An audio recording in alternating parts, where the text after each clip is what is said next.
Hello बच्चों, कैसे हो आप सब लोग। स्वागत है आपका इस वीडियो में जिसमें हम वैल्यूएशन ऑफ गुडविल चैप्टर को पढ़ रहे थे और इसमें हम मेथड्स टू कैलकुलेट गुडविल को देख रहे थे। आज ये उसका पार्ट 4 है जिसमें हम सुपर प्रॉफिट मेथड को देखने वाले हैं। तो बच्चों, बिना किसी देरी के आओ हम इस वीडियो को स्टार्ट करते हैं।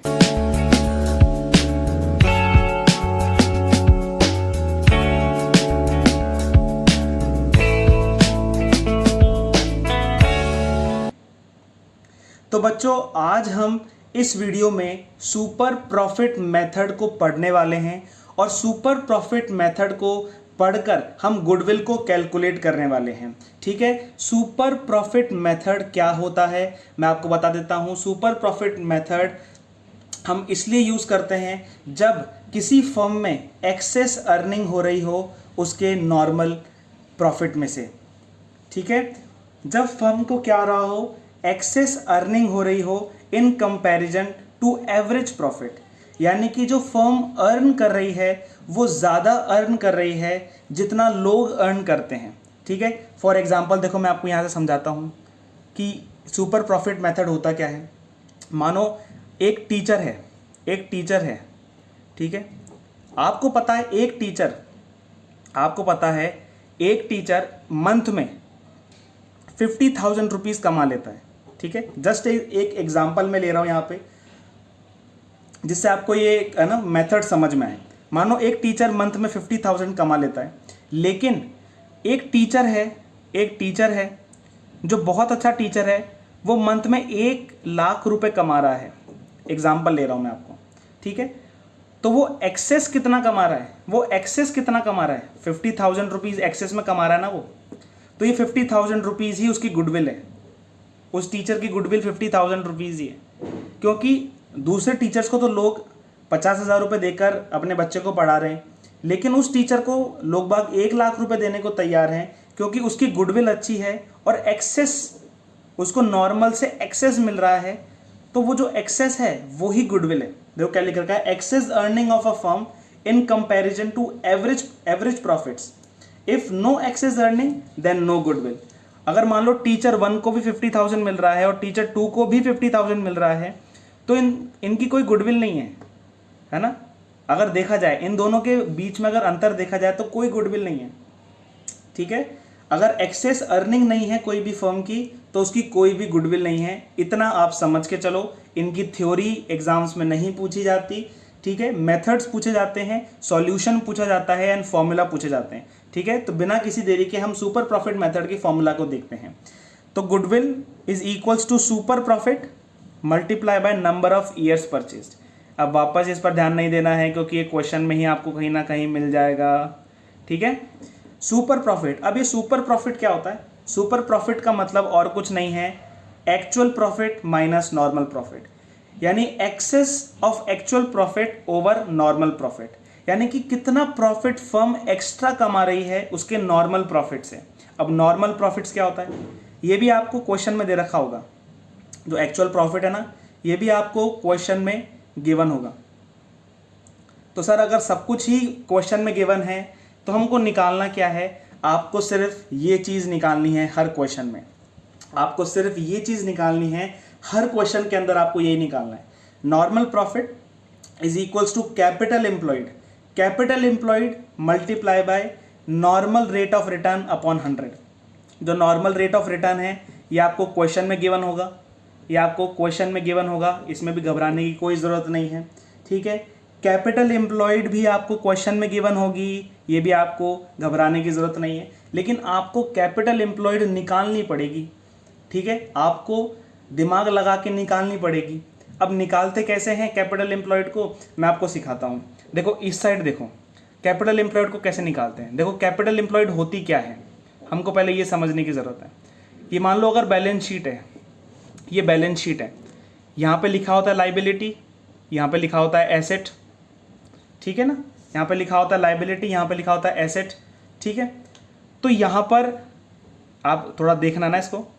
यहाँ पे एसेट में current asset, non current asset, cash और भी बहुत सारी चीज़ें लिखी हुई होती हैं। ठीक है, और यहाँ पे क्या लिखा होता है?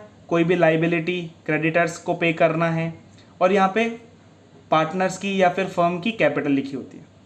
तो अगर मैं टोटल एसेट में से, सुनना बात को, अगर मैं टोटल एसेट में से लाइबिलिटी को माइनस कर दूं तो कैपिटल बच जाएगी। सुनना बात को, अगर मैं टोटल एसेट में से लाइबिलिटी को माइनस कर दूं तो मेरी कैपिटल बन जाएगी, कैपिटल एम्प्लॉयड आ जाएगी। कैपिटल एम्प्लॉयड कुछ भी नहीं, लेकिन जो लोगों के द्वारा लगाई गई कैपिटल है ना फर्म के अंदर, उसको कैपिटल एम्प्लॉयड कहा जाता है। जैसे आपने बिजनेस चालू किया, 5 लाख रुपए कैपिटल लगाई, तो यानी कि आपने 5 लाख कैपिटल एम्प्लॉय करी बिजनेस के अंदर। क्या करी? 5 लाख कैपिटल बिजनेस के अंदर क्या करी आपने? एम्प्लॉय करी। ठीक है, कोई हार्ड एंड फास्ट रूल नहीं है इसका, इसको याद रखना हमेशा। सारे एसेट के अंदर से अगर मैं सारी लाइबिलिटीज माइनस कर दूंगा तो जो मेरे पास बचेगा वो रहेगा मेरी कैपिटल। तो इस मेथड को हमें क्वेश्चन के थ्रू समझते हैं। क्वेश्चन आपकी स्क्रीन पे होगा, जल्दी से इस क्वेश्चन को पढ़ो। देखो इसमें क्या लिख रखा है, a firm's average profits are 70,000। देखो एवरेज प्रॉफिट क्या लिख रखा है? 70,000। यानी कि देखो क्या करेंगे, हम सॉल्यूशन कर रहे हैं, ठीक है। अब देखना, हम सबसे पहले क्या करेंगे, यहाँ पे लिख दो एवरेज प्रॉफिट। क्या लिख दो? एवरेज प्रॉफिट, क्योंकि एवरेज प्रॉफिट की बात कर रही है। A firm's average profit is 70,000। ठीक है, 70,000 है, लिख दिया हमने। It includes an abnormal profit of 5,000।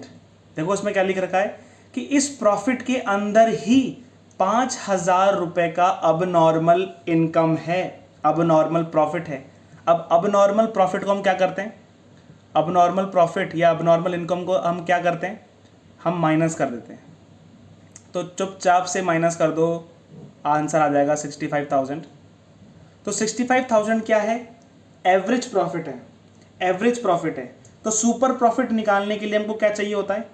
Actual profit में से नॉर्मल प्रॉफिट को माइनस करना होता है। ठीक है, अब आगे बढ़ते हैं। Capital invested in the business is 5,50,000। Given लिख दो सबसे पहले, है ना, हमको क्या दिक्कत है, गिवन लिख देते हैं। अब यहाँ पे लिखो, नीचे देखो, कैपिटल एम्प्लॉयड, क्या कैपिटल एम्प्लॉयड कितनी है? 5,50,000 इतनी दे रखिए। And normal rate of return is 10%, NRR is 10%। देखो मैंने बोला था ना, आपको सब चीज क्वेश्चन के अंदर ही गिवन होगी, सिर्फ आपको राइट अप्रोच रखनी है। ठीक है, कैलकुलेट द गुडविल। अब देखो गुडविल का फॉर्मूला लगा दो, goodwill is equals to super profit multiply by number of years purchase. सबसे पहले नंबर ऑफ ईयर परचेज क्या लिख रखा है इसके अंदर? 4 टाइम्स है, 4 टाइम्स है, तो इनटू जनरली 4 कर दो। ठीक है, अब सुपर प्रॉफिट आ जाओ। सुपर प्रॉफिट है एवरेज प्रॉफिट, एवरेज प्रॉफिट यानी कि 65,000 माइनस नॉर्मल प्रॉफिट। अब नॉर्मल प्रॉफिट निकाल लो। नॉर्मल प्रॉफिट है 5,50,000 मल्टीप्लाई बाय 10%, कितना होगा? 55,000। आंसर क्या होगा? सुपर प्रॉफिट कितना होगा? 10,000। अब सुपर प्रॉफिट को इधर लगा दो, 10,000। क्या गुडविल आई? गुडविल की वैल्यू है, गुडविल की वैल्यू है 40,000। यह आपका क्वेश्चन सॉल्व हो चुका है, पूरा क्वेश्चन आपका सॉल्व हो चुका है, ये देख लो इसमें। ठीक है बच्चों, तो इसी के साथ हम एक और क्वेश्चन करते हैं, जिससे आपको पूरा जो ये कॉन्सेप्ट है और अच्छी तरीके से समझ में आ जाए। क्वेश्चन आपकी स्क्रीन के ऊपर होगा। देखो क्वेश्चन में क्या लिख रखा है, क्वेश्चन नंबर 2 स्क्रीन पे होगा, आप देखो, पढ़ो उसको। लिख रखा है average profits of a firm during the last few years are 80,000। हमको सबसे पहले सुपर प्रॉफिट निकालना होता है। सॉल्यूशन में सबसे पहले सुपर प्रॉफिट निकाल लो। ठीक है, सुपर प्रॉफिट निकाल लो। इसमें लिख रखा है एवरेज जो है, एवरेज प्रॉफिट क्या है? Few years are 80,000। तो 80,000 क्या हो गया हमारा? एक्चुअल एवरेज प्रॉफिट हो गया कितना? 80,000। 80,000 लिख दो। ठीक है, और क्या लिख रखा है? And the normal rate of return in a similar business is 10%। अब नॉर्मल रेट ऑफ रिटर्न यानी कि normal profit is equals to, यहाँ पे कहीं ना कहीं कैपिटल एम्प्लॉयड होगी और नॉर्मल रेट ऑफ रिटर्न कितना है 10% है। अब देखो कैपिटल एम्प्लॉयड देखनी है, if the goodwill of the firm is 1 lakh, देखो यहाँ पे उल्टा कर दिया, यहाँ पे गुडविल ऑफ द फर्म क्या बता दी 1 lakh at 4 years purchase of super profit, find the capital employed. आपको ये फाइंड करनी है, ठीक है, आपको ये फाइंड करनी है। कैसे फाइंड करेंगे, देखो सॉल्यूशन यहाँ पे देखो। अब यहाँ पे गुडविल पहले से ही 1 लाख रुपए दे रखी है, 1 लाख रुपए गुडविल कितने पे 4 years परचेज पे, तो super profit into 4 year purchase, तो सुपर प्रॉफिट कितना हो गया, सुपर प्रॉफिट हो गया 25,000, ठीक है, मैं इसको डिवाइड कर दिया, सुपर प्रॉफिट कितना हो गया 25,000। अब देखो अगर सुपर प्रॉफिट 25,000 हो गया तो यहाँ पे लिख दो, यहाँ पे क्या आता है नॉर्मल प्रॉफिट।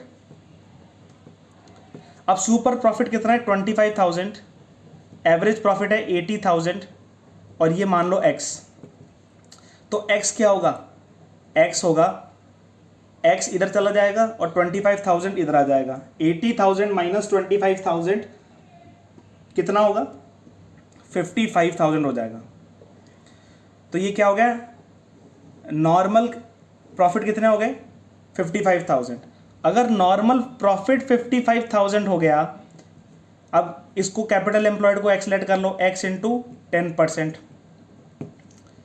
तो x की वैल्यू क्या आ जाएगी, करो, x की वैल्यू आ जाएगी 5,50,000, आपका कैपिटल एम्प्लॉयड आ गया। समझ में आ गया बच्चों, आपको समझ में आया कि 5,50,000 कैसे आया। हमको बोल रखा था कि गुडविल 1 लाख है, सुपर प्रॉफिट के 4 टाइम्स, तो मैंने सुपर प्रॉफिट निकाल लिया 25,000, 4 को डिवाइड कर लिया, तो सुपर प्रॉफिट कितना आ गया 25,000। सुपर प्रॉफिट के फॉर्मूले में मैंने 25,000 लगाया, एक्चुअल प्रॉफिट हमको दे रखा था, एक्स लेट किया, तो जो नॉर्मल प्रॉफिट है वो आ गया 55,000। आप कैलकुलेशन करोगे सेम आंसर आएगा, ठीक है। अब जो नॉर्मल प्रॉफिट आया उसको मैंने नॉर्मल प्रॉफिट के फॉर्मूले में रखा 55,000, जो कैपिटल एम्प्लॉयड से मुझे 10% निकालना था, मैंने x को इधर ही रहने दिया, 10% का रेसिप्रोकल कर दिया उधर। मैंने कैसे किया 55,000 मल्टीप्लाई बाय 100 अपॉन 10, ठीक है। कभी भी आप मल्टीप्लिकेशन को लेकर जाओगे तो जो न्यूमरेटर होगा वो डिनोमिनेटर में आ जाएगा और जो डिनोमिनेटर होगा वो न्यूमरेटर में आ जाएगा, आपका आंसर आ जाएगा कैपिटल एम्प्लॉयड आपकी आ गई 5,50,000। ऐसे क्वेश्चन आपको एग्जाम्स में बहुत देखने को मिलेंगे, ऐसे क्वेश्चंस एग्जाम में बहुत देखने को मिलेंगे, ठीक है बच्चों। तो आओ एक न्यू वैरायटी का हम क्वेश्चन करते हैं। क्वेश्चन नंबर 3 हम देखते हैं और देखते हैं इस क्वेश्चन में हमको क्या देखने को मिलता है, ठीक है। क्वेश्चन आपकी स्क्रीन के ऊपर होगा, पढ़ो एक बार क्वेश्चन को। देखो इसमें लिख रखा है ऑन 1 अप्रैल, ऑन 1 अप्रैल। सबसे पहले क्वेश्चन को पढ़ने से पहले क्वेश्चन की लास्ट की लाइन पढ़ लो, क्या लिख रखा है, find the average profits of the firm. यानी कि हमको क्या फाइंड करना है, टू फाइंड एवरेज प्रॉफिट। हमको क्या फाइंड करना है, एवरेज प्रॉफिट फाइंड करना है, ठीक है, समझ में आ गया। On 1 April 2020 an existing firm had assets of 75,000 including cash of 5,000। यानी कि उसके अंदर कैश भी था इंक्लूडेड, तो कोई दिक्कत नहीं है। मैं यहाँ पे लिख देता हूँ पहले जो गिवन है हमको, हमारे पास एसेट्स हैं टोटल 75,000 के हमारे पास एसेट्स हैं, ठीक है। The partners capital account showed a balance of 60,000 and reserve constituted the rest, ठीक है। पार्टनर का जो कैपिटल अकाउंट है उसका बैलेंस शो किया 60,000, ठीक है, and reserve constituted the rest, ठीक है। हम इसको देखते हैं। If the normal rate of return is, NRR क्या है, नॉर्मल रेट ऑफ रिटर्न क्या है 10%, and the goodwill of the firm is valued at 24,000 at 4 years purchase. यानी कि सीधा गुडविल का फॉर्मूला लिख दो, goodwill is equals to super profit multiply by 4। तो जो सुपर प्रॉफिट है वो हमारे पास आ जाएगा 24,000 डिवाइडेड बाय 4, तो जो इसका आंसर होगा 6,000, यानी 6,000 हमारे पास सुपर प्रॉफिट आ गया है, ठीक है बच्चों। इसको हमेशा याद रखना, हमारे पास सुपर प्रॉफिट आ गया है और क्या निकालना है, एवरेज प्रॉफिट। सुपर प्रॉफिट का क्या फॉर्मूला होता है, super profit is equals to average profit, average profit minus normal profit. ठीक है, यही फॉर्मूला होता है। हमारे पास सुपर प्रॉफिट आ गया 6000 का, ठीक है, माइनस कर देंगे नॉर्मल प्रॉफिट। अब नॉर्मल प्रॉफिट हम कैसे निकालेंगे? Capital employed multiply by normal rate of return. Capital employed multiply by normal rate of return. ठीक है, तो हम इसमें कैसे निकालेंगे कैपिटल एम्प्लॉयड, वो हमको देखने की जरूरत है। कैपिटल एम्प्लॉयड हम नेट एसेट्स से भी निकाल सकते हैं, है ना। एक और फॉर्मूला मैं आपको बता देता हूं कि capital employed is equals to net assets, देखो यहां पे क्या लिख रखा है, a firm had assets of 75,000 including cash. यानी कि जो टोटल एसेट्स थे एक फर्म के पास वो थे 75,000। और यहां पे हमको एक चीज समझने की जरूरत है कि जो कैपिटल एम्प्लॉयड है उसको हम नेट एसेट भी ले सकते हैं, कैपिटल एम्प्लॉयड भी ले सकते हैं। नेट एसेट क्या होते हैं? Asset minus liability. लेकिन इन क्वेश्चन में एसेट दे रखे हैं और लाइबिलिटीज कुछ है ही नहीं। यहाँ पे क्या लिख रखा है, देखो कैपिटल है 60,000 और जो भी 15,000 बचा वो क्या है? रिजर्व्स है। क्या है? रिजर्व्स है। लेकिन यहाँ पे कोई लाइबिलिटी तो है ही नहीं, एसेट में से हटाने के लिए कोई लाइबिलिटी तो है ही नहीं। तो हम क्या ले लेंगे? नेट एसेट ले लेंगे जो कि है 75,000। एंड 75,000 का हम 10% कर लेंगे, 75,000 का हम 10% कर लेंगे, जो कि हो जाता है 7,500 minus X is equals to 6,000। मैंने एवरेज प्रॉफिट को एक्स लेट कर लिया। अब देख लो क्या हो जाएगा, क्या आंसर आएगा? यहाँ पे माइनस तो उधर जाके प्लस, तो 6,000 plus 7,500 is equals to X, X is equals to 13,500। ये आपका क्या आ गया? एवरेज प्रॉफिट आ गया। ठीक है बच्चों, आपको समझ में आया ये कैसे हुआ? हमको एवरेज प्रॉफिट निकालना था और हमको सुपर प्रॉफिट 6,000 हमने कैसे निकाला? Goodwill is equal to super profit multiply by 4 को हम उधर ले गए, 24,000 डिवाइडेड बाय 4 सुपर प्रॉफिट आ गया। सुपर प्रॉफिट के फॉर्मूले में हमने एवरेज प्रॉफिट को लेट एक्स किया और नॉर्मल रेट ऑफ रिटर्न हमने निकाल ली, है ना। नॉर्मल प्रॉफिट्स हमने निकाल लिया, जिससे एवरेज प्रॉफिट हमारा आ गया 13,500। ये क्वेश्चन पूरी तरीके से यहाँ पे एंड हो जाता है। ठीक है बच्चों, और इसी के साथ हमारे सब टाइप के क्वेश्चंस भी एंड हो जाते हैं। इन क्वेश्चंस की आप प्रैक्टिस करो। टोटल आज हमने 3 क्वेश्चंस करे हैं। इन क्वेश्चंस की आप प्रैक्टिस करो, देखो आपसे ये क्वेश्चन खुद बनते हैं या नहीं बनते हैं। साथ ही साथ MCQ सीरीज जो शॉर्ट्स में लाइव हैं आप उनको जाके अटेंड करो, जिससे अगर आपको कुछ भी यहाँ पर समझ में नहीं आता है, मैं वहाँ पे क्वेश्चंस पूछता हूँ, उसके आंसर्स देता हूँ और उसको एक्सप्लेन भी करता हूँ। ठीक है बच्चों, तो वहाँ पे जाके MCQs को भी पढ़ो, जिससे आपको MCQs समझ में आए। और बोर्ड एग्जामिनेशन में आपके MCQs बहुत ज़्यादा ज़रूरी हैं, तो आपकी एक अच्छी प्रिपरेशन हो, इसलिए आप MCQs को अटेंड करें, सॉल्व करें और अपने